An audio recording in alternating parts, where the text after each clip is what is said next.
السلام عليكم ورحمة الله وبركاته.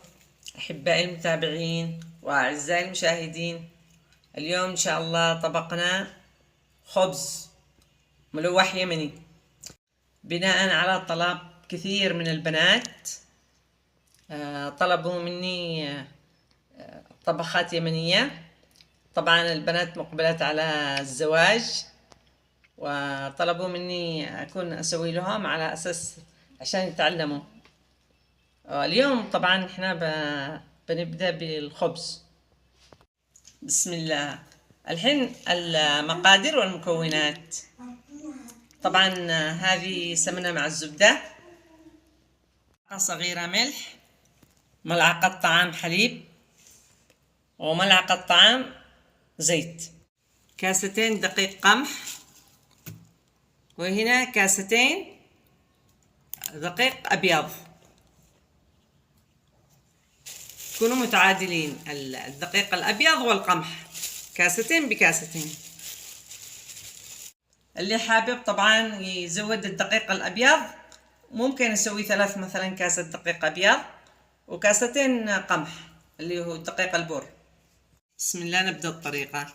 وطبعا سهل وبسيط جدا. الملح نظيف والحليب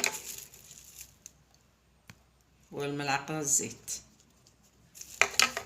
الحين نبدأ نفركه شوية.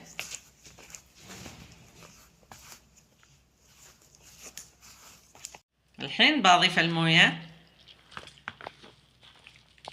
ويبغاله عجن مضبوط، يعني هو يبغاله يعني أقل حاجة 3 دقائق تعجني، تخليه يرتاح، بعدين تعجني تزيدي شوية ويكون يعني رطب بهذا الشكل، مش هو لا قاسي ولا. أنا طبعا لسه أنا بعجنه ثاني.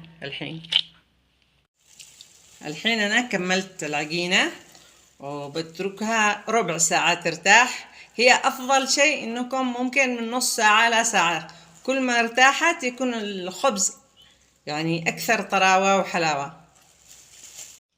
بعد ما مرت نصف ساعة من العجينة، الحين أنا بخبزها. طبعا قد عجنته ثاني مرة، بقطع كذا على قبضة اليد، على قبضة يدي. الحين حطيت الدقيق وبحط العجينة بفردها. طبعا هذا سمن وزيت مخلوط، بس يفضل انه تكون السمنة جامدة.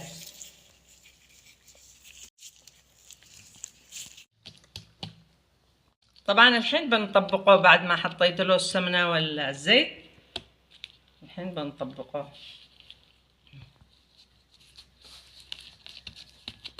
تسويه بشكل مربع، والثاني بسويه بشكل دائرة عادي، يعني ما على حسب الرغبة.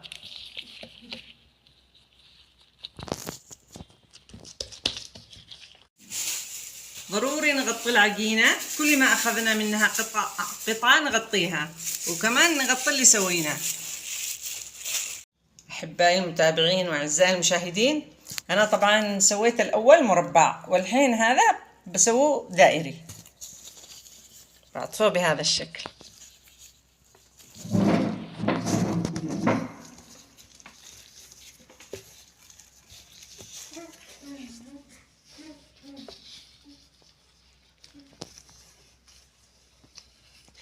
بهذا الشكل.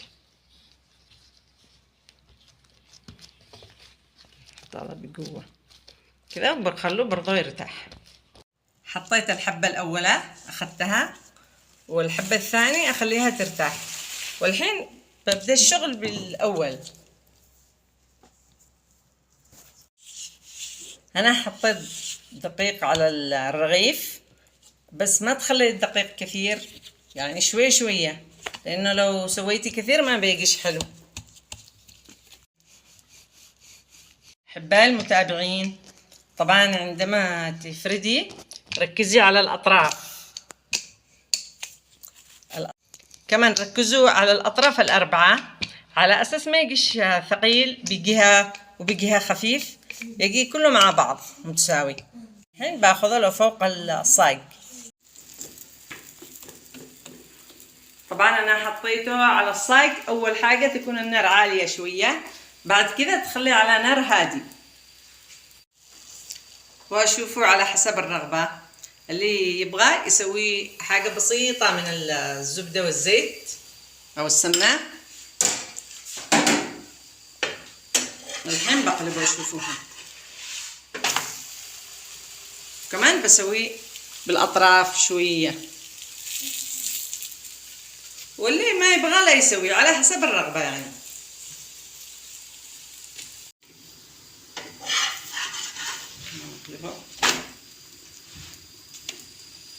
الطريقة اسوي اللي هو الدائري، الرغيف الثاني. والحين احطه برضه على الصاج، هذا اللي هو دائري. طبعا اللي يحب الحبة السوداء، الحبة البركة، نفسه هي، تختلف الأسماء، ممكن يضيف لها حبة البركة. وعندما تحطي على الصاج برضه تكوني ركزي على الأطراف على أساس يجي كله أحمر. والحين انتهينا من الخبز، وأقول لكم إن شاء الله بالهنا والعافية.